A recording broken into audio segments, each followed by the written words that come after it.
Hello, అందరు ఎలా ఉన్నారు? బాగున్నారా? ఈరోజు నేను సండే స్పెషల్గా చికెన్ గ్రేవీ కర్రీ తర్వాత పుల్కాలు చేసినాను. చాలా సింపుల్గా ఎలా తయారు చేసుకోవాలనో, పుల్కలు స్మూత్గా మెత్తగా ఎలా ఉండాలనో ఈ వీడియోలో చూసేసేయండి. ఇదిగోండి, 2 కప్పుల గోధుమ పిండి తీసుకోవాలి. 2 కప్పుల గోధుమ పిండి తీసుకొని ఒక 1/2 టేబుల్ స్పూన్ ఉప్పు, 1/2 టేబుల్ స్పూన్ చక్కెర వేసుకోవాలి, పంచదార. అంటే ఇది వేసుకోవడం వల్ల స్మూత్గా వస్తాయి పుల్కలు, చాలా టేస్టీగా కూడా ఉంటాయి. ఎంతసేపు ఉట్టికి కాకుండా మెత్తగా ఉంటాయి. అలాగే ఈ 3 వేసుకొని పిండిలో వాటర్ పోసుకొని, తగినంత వాటర్ పోసుకొని కలుపుకోవాలి. పిండిని బాగా ఉండలు లేకుండా పిండిని బాగా స్మూత్గా కలుపుకోవాలి. మనం పిండిని కలుపుకునే దాన్ని బట్టే పుల్కలు వస్తాయి.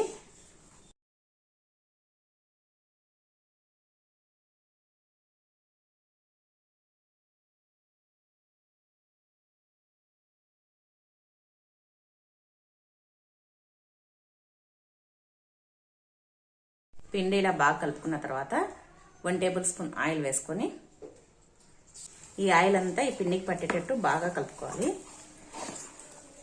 మనం ఎంత బాగా మెత్తగా కలుపుకుంటే అంత బాగా వస్తాయి.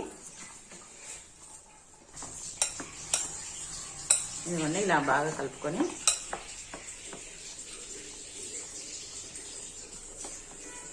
ఇప్పుడు దీనిపైన ఒక మూత పెట్టేసుకొని పక్కకు పెట్టేసుకుందాము. ఇప్పుడు నేను చికెన్ గ్రేవీ కర్రీ చేస్తున్నాను రెస్టారెంట్ స్టైల్లో. ఇది చాలా బాగుంటుంది. అంటే సింపుల్ ప్రాసెస్, ఈజీగా చేసుకోవచ్చు. తర్వాత ఇంగ్రీడియంట్స్ కూడా తక్కువగా వేసుకొని ఈజీగా ఎలా చేసుకోవాలో చికెన్ గ్రేవీని ఇప్పుడు చూద్దాం. చికెన్ గ్రేవీ కర్రీకి ముందుగా స్టవ్ వెలిగించుకొని కడాయి పెట్టుకోవాలి. కడాయి హీట్ ఎక్కిన తర్వాత ఒక 10 ఎండుమిర్చిని వేసుకోవాలి. ఎండుమిర్చిని వేసుకొని ఒకసారి బాగా కలుపుకొని అలా ఎక్కువ మాడవద్దు, మీడియం ఫ్లేమ్లో పెట్టుకొని వేయించుకున్నాము. ఇప్పుడు దీంట్లోనే కొన్ని జీడిపప్పు వేసుకొని, జీడిపప్పు పలుకులు వేసుకొని ఇవి కూడా లైట్గా దూరగా వేగాలి. ఈ ఎండుమిరపకాయలు తర్వాత ఈ జీడిపప్పు లైట్గా దూరగా వేయించుకున్నాము. ఇదిగోండి, ఇలా లైట్గా దూరగా వేయించుకున్న తర్వాత ఇప్పుడు ఇవన్నీ తీసుకొని ఒక ప్లేట్లోకి పెట్టేసుకోవాలి. ఎందుకంటే ఇప్పుడు ఇవి వేయించుకున్న వాటిని మిక్సీ జార్లోకి వేసేసుకుందాం. ఇదిగోండి, 2 టమాటాలను కూడా కట్ చేసుకొని వీటిలోకి వేసేసుకుందాం.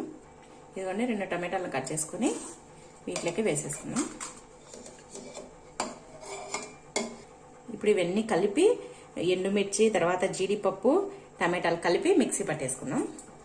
ఇదిగోండి, ఇలా మెత్తగా పేస్ట్ చేసుకోవాలి. ఇప్పుడు స్టవ్ పైన కడాయి పెట్టుకోవాలి. మసాలా పేస్ట్ రెడీ చేసి పక్కన పెట్టేసుకున్నాం కదా. ఇప్పుడు స్టవ్ పైన కడాయి పెట్టుకొని కడాయి హీట్ ఎక్కాలి.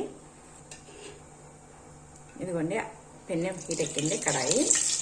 ఇప్పుడు ఆయిల్ వేసుకోవాలి. ఒక 5-6 టేబుల్ స్పూన్ల ఆయిల్ వేసుకోవాలి. ఇదిగోండి, ఆయిల్ కాగుతుంది కదా. ఇప్పుడు ముందుగా ఒక 2 ఆనియన్స్ తీసుకొని చిన్నగా కట్ చేసి పెట్టుకున్నాను. ఇవి ఈ కాగిన ఆయిల్లో వేసేసుకోవాలి. ఈ ఆయిల్లో వేసేసుకొని కొద్దిగా కలర్ చేంజ్ అయ్యేంత వరకు వేయించుకోవాలి.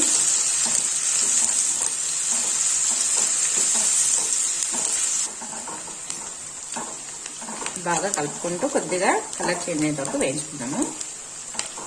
ఇదిగోండి, కలర్ చేంజ్ అయినాయి కదా.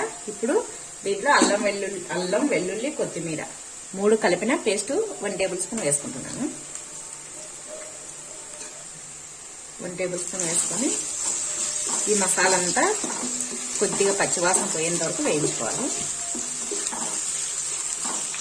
ఇదివన్నీ పచ్చివాసన పోయేంత వరకు వేయించుకొని ఇప్పుడు ఒక 1/2 టేబుల్ స్పూన్ పసుపు,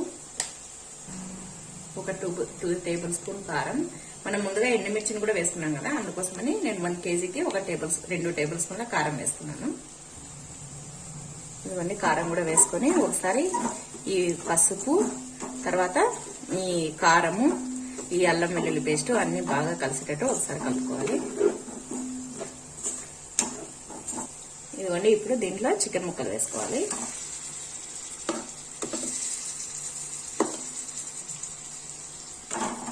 ఈ కారంలో చికెన్ ముక్కలు మనం శుభ్రంగా కడిగి పెట్టుకున్నాం కదా, ఈ చికెన్ ముక్కల్ని వేసేసుకోవాలి.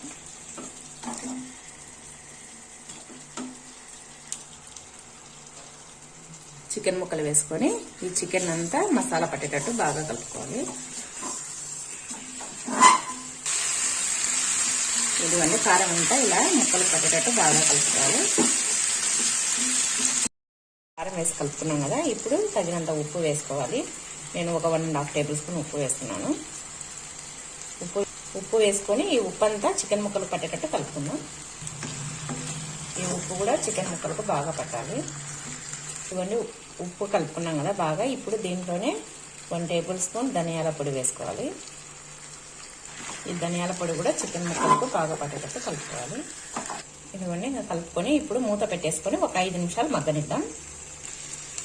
మూత పెట్టేసుకొని ఒక 5 నిమిషాలు మగ్గనిద్దాం. ఇది మూత పెట్టుకొని మగ్గడేయడం వల్ల ఉప్పు కారం ముక్కలకు బాగా పడుతుంది మసాలా అంతా. ఇదిగోండి 5 నిమిషాల తర్వాత మూత తీసి చూస్తే చూడండి వాటర్ అంతా వచ్చేసి బాగా మగ్గుతుంది కదా చికెన్. ఇప్పుడు మనం ముందుగా పేస్ట్ చేసి పెట్టుకున్న ఈ మసాలాని వీటిలోకి వేసేస్తున్నాం, ఈ చికెన్లోకి.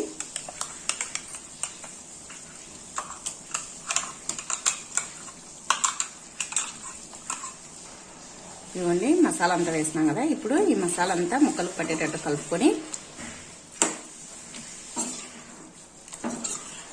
ఇదిగోండి ఇప్పుడు దీంట్లో ఒక 1 టేబుల్ స్పూన్ చికెన్ మసాలా వేసుకొని ఈ చికెన్ మసాలా కూడా బాగా కలిసేటట్టు కలుపుకుందాం. ఇదిగోండి ఇప్పుడు ధనియాల పొడి కూడా చికెన్ మసాలా కూడా వేసి కలుపుకున్నాం కదా. ఇప్పుడు గ్లాసు వాటర్ పోసుకుందాం.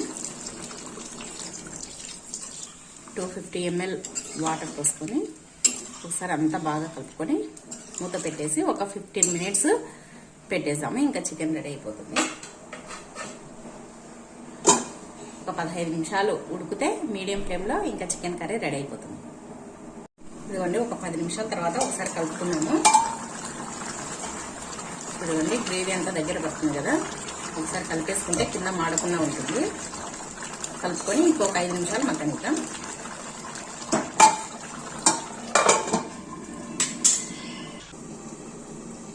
ఇదిగోండి ఇప్పుడు మూత తీసి చూద్దాం.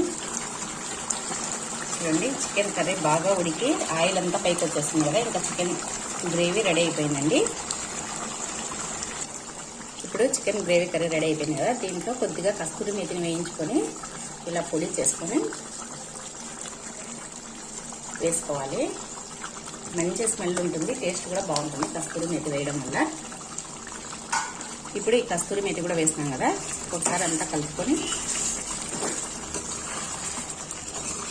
కస్తూరి మేతి చికెన్ ముక్కలు పట్టేటట్టు కలుపుకొని ఒక్క 2 మినిట్స్ సిమ్లో పెట్టేసి మగ్గని చేస్తే ఇంకా కర్రీ రెడీ అయిపోయిందండి. Chicken gravy curry super taste ఉంటుంది. ఈ పులకల్లోకి చాలా అంటే చాలా బాగుంటుంది. మూత పెట్టేసుకొని ఒక 2 నిమిషాలు మగ్గనిద్దాం. ఇదిగోండి 2 మినిట్స్ తర్వాత మూత తీసి చూస్తే చూడండి చికెన్ గ్రేవీ సూపర్గా అంటే సూపర్గా మంచి స్మెల్ వస్తుందండి. రెడీ అయిపోయింది. ఇంకా స్టవ్ ఆపేసుకొని ఇప్పుడు పులకలు కాల్చుకుందాం. ఇదిగోండి ఇప్పుడు పిండి కలిపి పెట్టుకున్నాం కదా, చూడండి బాగా నానింది. ఒక 1/2 అవర్ అయింది నేను కలిపెట్టి. ఇప్పుడు దీన్ని చిన్న చిన్న ఉండలుగా చేసుకున్నాం. పులకలకు ఈ సైజు అయితే సరిపోతుంది. మరి ఎక్కువ పెద్దగా చేసుకోకుండా ఈ సైజు చేసి పెట్టుకున్నాం.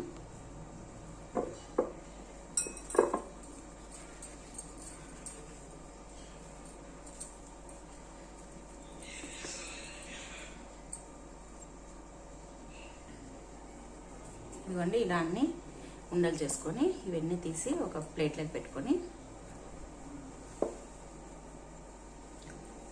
ఇప్పుడు ఒక్కొక్కటి రుద్దుకుందాం. ఇలా చిన్న చిన్నగా రుద్దుకొని ఒక ప్లేట్లోకి పెట్టుకుందాం అన్ని పులకల్ని.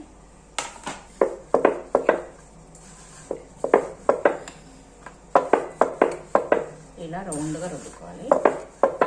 మరి ఎక్కువగా రుద్దుకోవద్దు, ఎక్కువ పెద్దగా.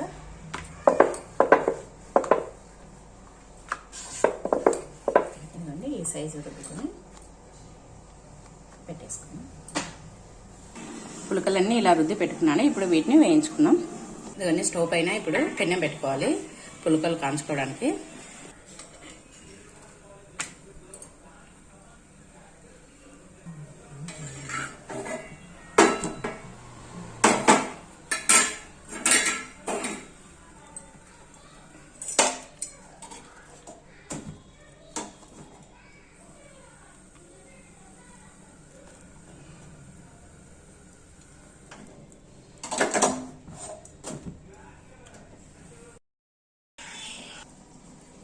ఇదిగోండి కొద్దిగా కాగిన తర్వాత మళ్ళీ తిప్పేస్తాం.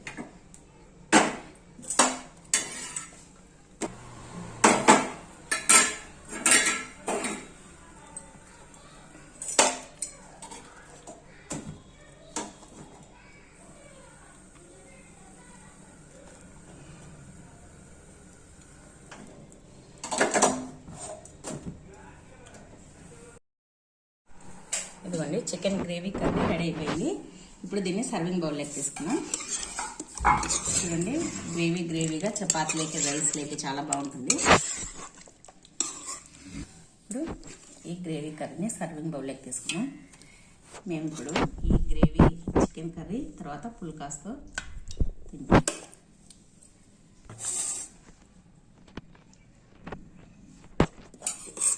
సర్వింగ్ బౌల్లోకి తీసుకొని ఇప్పుడు ఈ చికెన్ కర్రీ గ్రేవీ కర్రీ తర్వాత పుల్కలు.